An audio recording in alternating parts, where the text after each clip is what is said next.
airline crash in South Korea when the Jeju Airlines flight went down after hitting a building. Some call it an embankment, but it was a building in the runway. There was a cinder block wall that was there, but it was earthen covered, and in there was all the antenna equipment for the localizer of the airport. And for those listening, really briefly, is that airplanes have a radio homing device inside of them and a directional antenna. And you can pick up on your airport by dialing a certain frequency and turning your antenna around. You can find out what direction you need to go to get to that airport to land. Is that like the ILS? Yeah, and it also has to do with the ILS system as well.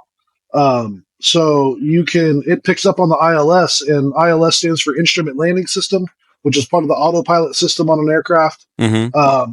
And it basically puts crosshairs that move up on the heads-up display of the pilots, so they can see if they're high or low, or if they're too far left, too far right in their landing approach. So that plane, they're still trying to figure out why the pilot elected to do a gear-up landing. They're looking in to see if there was a hydraulic failure or something to that effect, which I still wouldn't understand. 737s have a landing mode inside of them that allows the landing gear to drop out via gravity. It's heavy enough, if it just falls out of the aircraft, it'll lock itself into position. They did not utilize that system. They tried a belly landing, and from everything that I've read and the videos I've seen, people have said it was a textbook belly landing and that the plane should have went off the runway and in a couple thousand feet after the end of the runway come to a stop.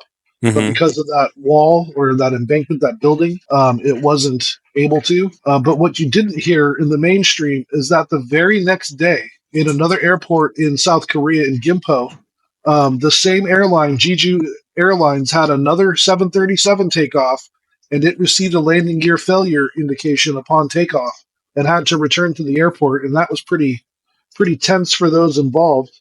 Do you know if that one made it down safely? It did make it down safely. No incident, no injuries. The plane returned to service a couple days later from what I read on the Herald. And then the very next day, South Korean authorities raided the facility for Jeju Airlines, as well as the Muwon International Airport where the first crash had happened.